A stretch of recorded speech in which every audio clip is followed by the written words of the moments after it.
በስመ አብ ወወልድ ወመንፈስ ቅዱስ አሐዱ አምላክ አሜን።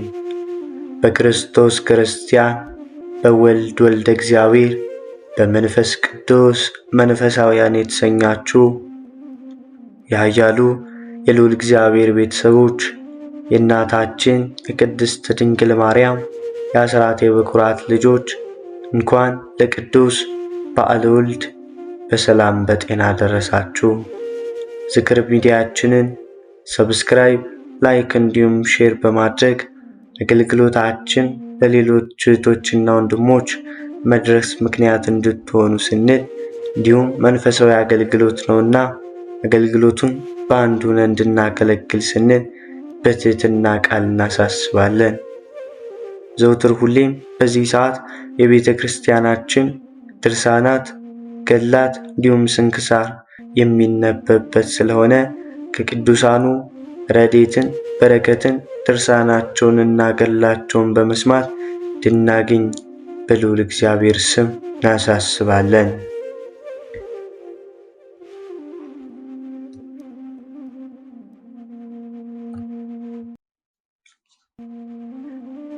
ይቅርታው ቸርነቱ ለዘላለም በእውነት ለሁላችን ይደረግልንና ጌታችን አምላካችን መድኃኒታችን ኢየሱስ ክርስቶስ ያደረገው ተአምር ይህ ነው። ስለ ጌታ ኢየሱስ ክርስቶስ መወለድ የምስራቅ ነገሥታት ማለት ሰብአ ሰገል ከብዙ ሰራዊታቸው ጋር ከሩቅ አገር ወደ ኢየሩሳሌም በመጡ ጊዜ የአገሪቱ ሰዎች ስለ ሰዎች ሁኔታ ፍርሃት ያዛቸው። በዚያችም ዘመን በኢየሩሳሌም የነገሰ ነበርና ሰዎቹን ከመፍራት የተነሳ ከብዙ ገጸ በረከትና እጅ መንሻ ጋር ወደ ፋርስ ነገሥታት መልእክተኞችን ላከ። መልእክተኞቹም ለፋርስ ነገሥታት እጅ መንሻውን አድርሰው ወደ ፍልስጤም ምድር በምክንያት እንደመጡ ጠየቋቸው። እነርሱም አስቀድመን በትንቢት እንደተናገረውና እንደተማርነው ትምህርት በምዕራብ በኩል ታላቅ ንጉሥ ተወልዷልና በምስራቅ በኩል በወጣው ኮከብ ምልክት ተረድተን ለተወለደው ሕፃን እንሰግድለት ዘንድ ወደ አገራችሁ መጥተናል አሏቸው። ከዚያም ንጉሥ ሄሮድስ ተገናኛቸውና ንጉሡን አግኝታችሁ ከሰገዳችሁለት በኋላ እኔም ሄጄ እሰግድለት ዘንድ ተመልሳችሁ ወደ እኔ ኑና የተወለደበትን ቦታ ትነግሩኛላችሁ አላቸው። እነርሱም እሺ ንጉሥ ሆይ አሉት። ነገሥታቱም ከኢየሩሳሌም ሲሄዱ በቤተልሔም አንጻር ሲደርሱ ያ የሚመራቸው ኮከብ ሲቆም እነርሱም ቆሙ። ሕፃኑም ወዳለበት ቦታ በገቡ ጊዜ ድንግል ሕፃኑን ታቅፋ አገኙ። ሕፃኑም በጨርቅ ተጠቅልሎ ነበር። ሕፃኑንም ባዩ ጊዜ ሰገዱለትና ወርቅ፣ ከርቤ፣ ዕጣን፣ እጅ መንሻ ቀረቡለት።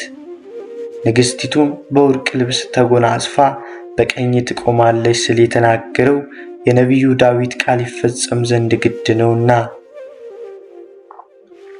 ዳግመኛም ከርቤ፣ ሚያሰሊክ የተባሉ ሽቶዎች በልብሶች አሉ አለ። ሰብአ ሰገል ወርቅ መገበራቸው የመድኃኒታችን ጽና መንግሥቱን ለማጠየቅ ነው። ለንጉሥ የወርቅ እጅ መንሻ ያቀርቡለት ዘንድ ልማድ አለና። ሲን የተባለ ሽቶ ማቅረባቸው ስለ መለኮታዊ ክህነቱ ሲሆን፣ ከርቤ ማምጣታቸው ከኛ በነሳው ሥጋ ስለሞቱ መታሰቢያ ነው። ነገሥታቱም ለተወለደው ልጅ እጅ መንሻ ካቀረቡለትና ከሰገዱለት በኋላ ወደ አገራቸው ለመሄድ ሲነሱ መልአክን የወለደች በድንጋሌ ሥጋ በድንጋሌ ነፍስ የጸናች ክብርት እመቤታችን የገብስ ዳቦ ስንቅ አስያዘቻቸው። ሌላ ምንም ነገር የላትም ነበርና። በዚህችም ጊዜ መልአከ እግዚአብሔር ለነገሥታቱ ተገልጾ በሌላ መንገድ ወደ አገራቸው እንዲሄዱ እንጂ ወደ ሄሮድስ ተመልሰው እንዳይሄዱ አዘዛቸውና እነርሱም የእግዚአብሔር መልአክ እንዳዘዛቸው አደረጉ። ነገሥታቱም ወደ ሄሮድስ ተመልሰው ባልሄዱ ጊዜ በሌላ መንገድ ወደ ሀገራቸው እንደሄዱ ተረዳ። አስቀድሞ ከእርሱ ዘንድ ደርሰው ወሬውን እንዲነግሩ ታዟቸው ነበርና። በዚህም ጊዜ ሰይጣን በልቡ አደረበትና ኢየሩሳሌም ሄዶ የአይሁድን ሊቃውንት ክርስቶስ ይወለዳል የሚባለው በየት አካባቢ ነው? አንድ ጊዜስ እንኳን የሰው ልጅ ከዲያብሎስ ባርነት ነፃ ያወጣ ዘንድ በክርስቶስ ይወለዳል ስትሉ ሰምቻለሁና አላቸው። ካህናቱም በይሁዳ ክፍል በምትገኝ በቤተልሔም ክርስቶስ እንደሚወለድ በነቢያት መጻሕፍት ተጽፎ አግኝተዋልና። ዳግመኛም ከነቢያት አንዱ አንቺ የኤፍራታ ክፍል የሆንሽ ቤተልሔም ከይሁዳ ነገሥታት አገር አታንሽም፣ ወገኖቹ እስራኤልን የሚጠብቃቸው ንጉሥ ከአንቺ ይወጣል ሲል ተነግሯልና። ይህም ንጉሥ በቤተልሔም የተወለደው ያለ ጥርጥር ንጉሥ ክርስቶስ ነው አሉት። ይቅርታው ቸርነቱ በዘላለም ለሁላችን ይደረግልን፣ አሜን። በዕብራይስጥ ማርያም የተባልሽ የተመረጥሽ ድንግል እመቤቴ ማርያም ሆይ እናት ልጇን ትረሳለችን? የወለደችውንስ አትምርምን? ማንም እናት ልጇን ምንም የሆዷን ፍሬ ባታስብ፣ አንቺ ግን አስቢኝ አትርሽኝ። ሁልጊዜም በልብሽ አኑሪኝ፣ በአፍሽ የተጠራው በፊትሽም የተቀረጽኩ ልሁን። ኃጢአቴም እንደ መጋረጃ ሆኖ በእኔና በእግዚአብሔር መካከል ቢጋረድ፣ የጸሎቴንም ማድረግ ቢከለከል፣ ነቢዩ ኢሳይያስ እንደተናገረ እንዲህ ሲል እንዲህ ይላል። እግዚአብሔር የሰራዊት ጌታ በሆኑ ዓይኖቹ ያዩምን? ጆሮዎቹስ አይሰሙምን? ነገር ግን ኃጢአታችሁ በእኔና በእናንተ መካከል ይቆማል። እንጂ ግን እመቤቴ የተመረጥሽ ድንግል ማርያም ሆይ በዕብራይስጥ ማርያም የተባልሽ የኃጢአት መጋረጃ አስወግጅልኝ። ጸሎት እንዲያርግ ኃጢአቴም ለማቃለል ወደ ልጅሽ ጆሮ እንዲገባ ከኔ ዘንድ ያለ ጸሎት ወደ ልጅሽ ጆሮ ይላክ። ከእርሱም ዘንድ ይቅርታ ወደ እኔ ይምጣ። ከሥጋ ርኩሰት ያነጻኝ ዘንድ ከሥራዬም ፍዳ ያድነኝ ዘንድ። ማይምና የምትጋርድ የጽድቅ ጋሻ ድንግል ሆይ መናፍቃንንም የምታሸብራቸው ለጸሎት ከመሸነፍ አድነኝ። ለጠላት መሸነፍ እንደ እሳት ነበልባል ልብ ያቃጥላልና፣ ፊትም እንደ ዋሻ ይጨልማል ያጠቁራል። ደስ ላለው የሰው ልብ ምልክቱ ብሩህ ፊቱ ነው። በመጋደል ጊዜ ፈሪ በመፋጠንም ጊዜ ደካማ አታድርጊኝ ድንግል ሆይ። የፍቅርሽ ብርሃን እንደ ፀሐይ ብርሃን አይነ ልቡናዬን አበራው። እንደ ፀሐይ ብርሃን ጧት ሲነጋ እንደሚወጣው እንዲሁም የፍቅርሽ ብርሃን ከራሴ ጀምሮ እስከ እግሬ ድረስ ይዘርጋ። የደም ግባትሽ ማዳነቅም በእኔ ዘንድ የተደነቀ ሆነ። ላይሽም እንደ ሜላት ግምጃ የተወደደ ነው። የዘውድሽም ብርሃን ጽሩይነቱ በሦስትነቱ ብር እንደተቀረጸ ቀስተ ደመና አስተያየቱ ያማረ የተወደደ ነው። ነጫጩንም አበባ እንደሚያብብ እንደ ናርዶስ በገነትም እንደሚያቅላላ እንደ ሮማን አበባ በየጫፉም እንደሚያፈራ እንደ ወይን ፍሬ ነው። የሽልማትሽ ጌጥ እጅግ ያማረ የተወደደ በሰውና በመላእክትም ዘንድ የተደነቀ ነው።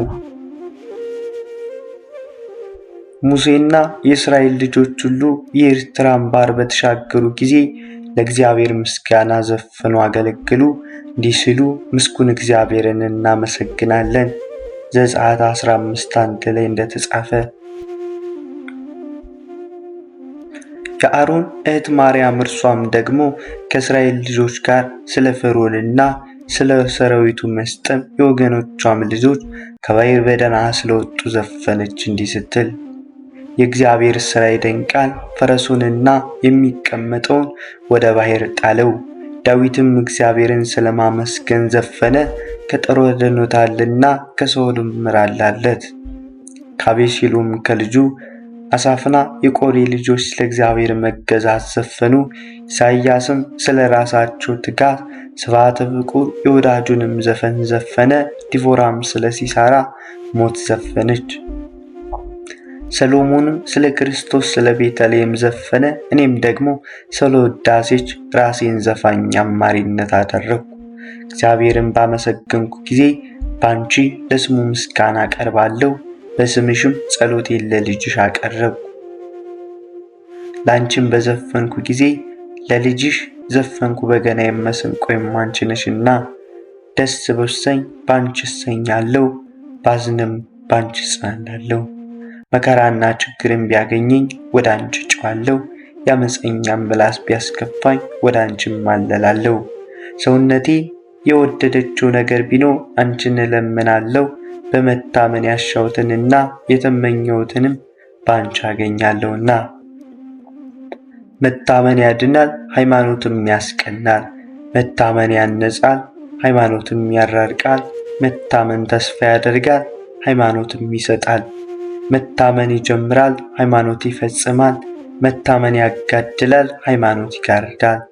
ሃይማኖት ተራራ ያፈልሳል፣ ወደ ደፈረሰው ባሕር ጌታ በወንጌል እንደተናገረ እንዲህ ሲል፣ የሰናፍጭ ቅንጣት የሚያክል ሃይማኖት ቢኖራችሁ ይህንን ተራራ ከዚህ ተነስተ ወደዚያ ሂድ ብትሉ ይሄዳል።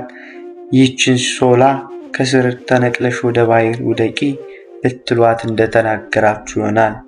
ጳውሎስም እንዲህ አለ፣ ለሚያምን ሁሉ ይሆንለታል። ስለሚጠራጠሩት ሐዋርያት ሲል እንዲህ አለ፣ ሁለት ልብ ያለው ሁሉ በመንገዱ ሁሉ የጸና አይደለም። ደግሞ እንዲህ አለ፣ ተጠራጥሮ የሚለምን ነፋስ የሚመታው የሚመልሰውን የባሕር ሞገድ ይመስላል። ደግሞም የሚጠራጠር ልቡናው የሚወላውል በአፉ እንጀራ ይዞ የሚሄድ ውሻ ይመስላል።